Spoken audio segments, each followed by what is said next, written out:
The plot for Mass Effect Andromeda initially takes place between the events of Mass Effects 2 and 3. During this period, a collection of races have decided to take part in an expedition to leave our Milky Way galaxy to inhabit the Andromeda galaxy and spend about 600 years in status to get there. From the beginning, you will choose to play as either Scott or Sarah Ryder, and after waking up and arriving within the Andromeda galaxy, you will discover that not everything is going according to plan. You then will travel to your first planet in Andromeda with your father, Alec Ryder, as well as a few other crew members.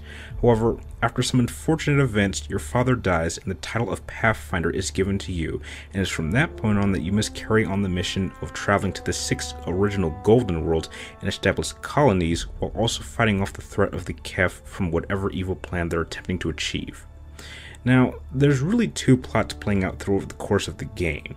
The first is fighting off the Kef, and the second is visiting the 6 golden planets and investigating the towers that have the ability of terraforming the planets that you visit in order to make them habitable.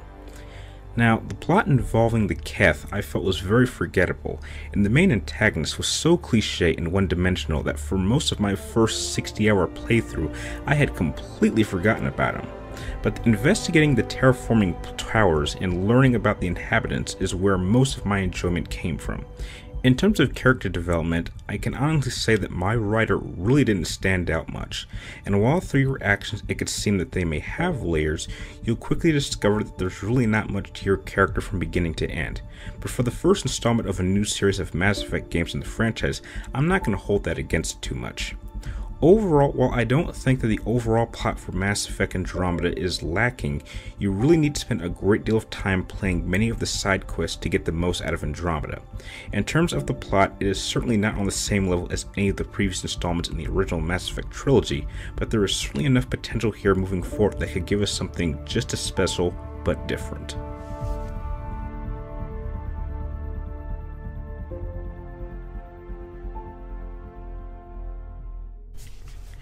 The strongest aspect of Mass Effect Andromeda is without question its gameplay style.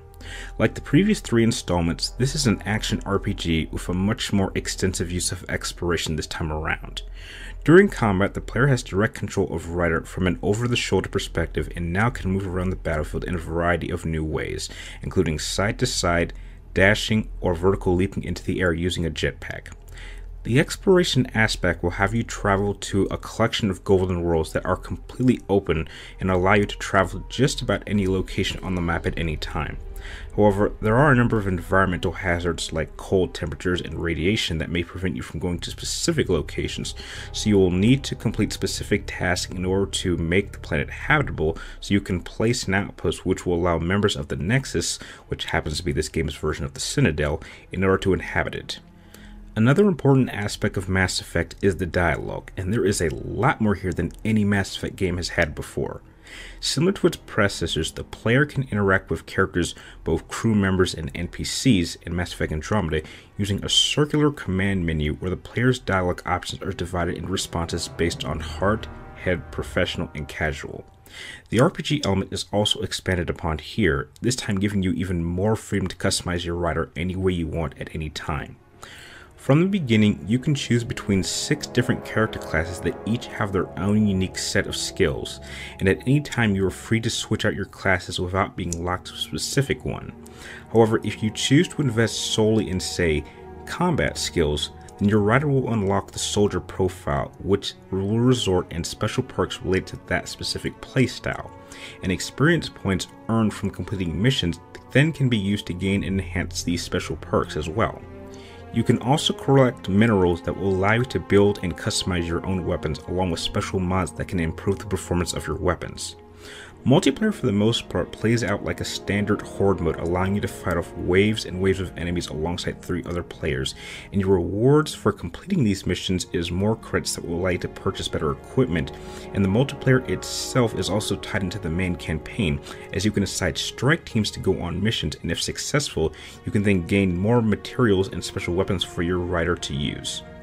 In short, if you enjoyed playing any of the previous Mass Effect games, then every single element of the primary gameplay has been improved upon.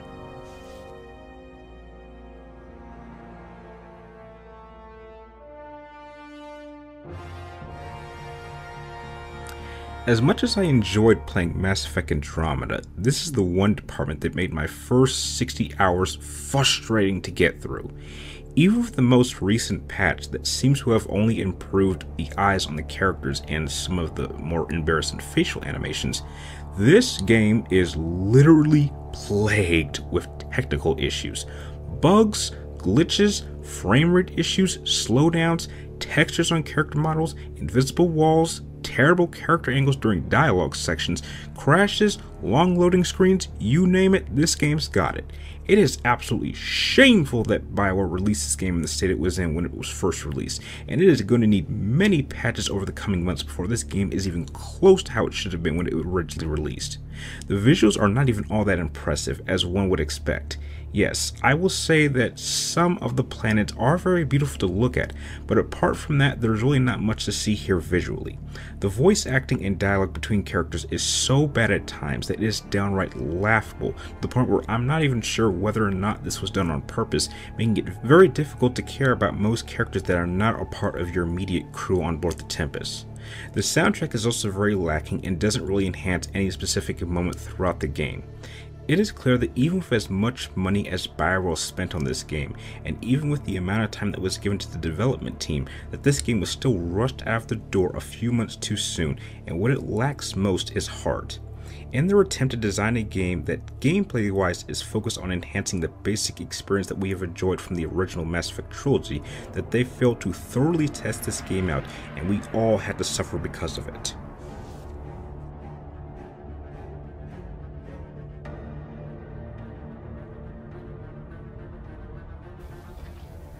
So here we are at the final verdict. Now, is Mass Effect Andromeda a bad game? Absolutely not by any stretch of the imagination. It sits for me on that very sensitive border between being a good game and a great game. And there are a lot of things about this game that I really enjoyed. The gameplay and combat system is by far my favorite in the entire franchise. The visuals, when working properly, are completely spectacular. I absolutely liked the plot and the characters and was very invested in what was going on with my Ryder, depending on whether I was playing as Scott or Sarah Ryder. And there is a lot of potential moving forward to telling some really remarkable and pretty insane stories. The problem is that it has a lackluster antagonist that was completely forgettable during my 60 hours of gameplay, to the point where when I was doing so many side quests, I had completely forgotten who the antagonist was or what he was even doing. And the biggest crime and the biggest sin that this game commits, coming from BioWare, is that this has plagued with bugs and glitches. BioWare should have known better. It is unacceptable that they released this game in the condition that it was in. Now, I understand that there are several patches that they plan on releasing that might fix some of these technical problems, but that doesn't excuse it for the condition that it is in now. And I can only hope that moving forward with the sequels to Mass Effect Andromeda, that they get these problems fixed, because there was a lot of lost opportunities in this game. It is certainly not a great game like Mass Effect 3 or Masterpiece Classic like Mass Effect 2, but there is potential for it to be something just as awesome, if not better, in future sequels. Now, if I had to give Mass Effect Andromeda a rating, I can't give it anything higher than a 7 out of 10. Only pick this up after the patches come out, because I really would not recommend anyone play it in the condition it is in now, despite the fact that I was able to do it and so is many people, but it's just not worth it with all the technical problems. If you like my game review, feel free to like, comment down below, and please subscribe to my future game reviews. And like always, thank you guys for watching. You're awesome, and I will see you next time.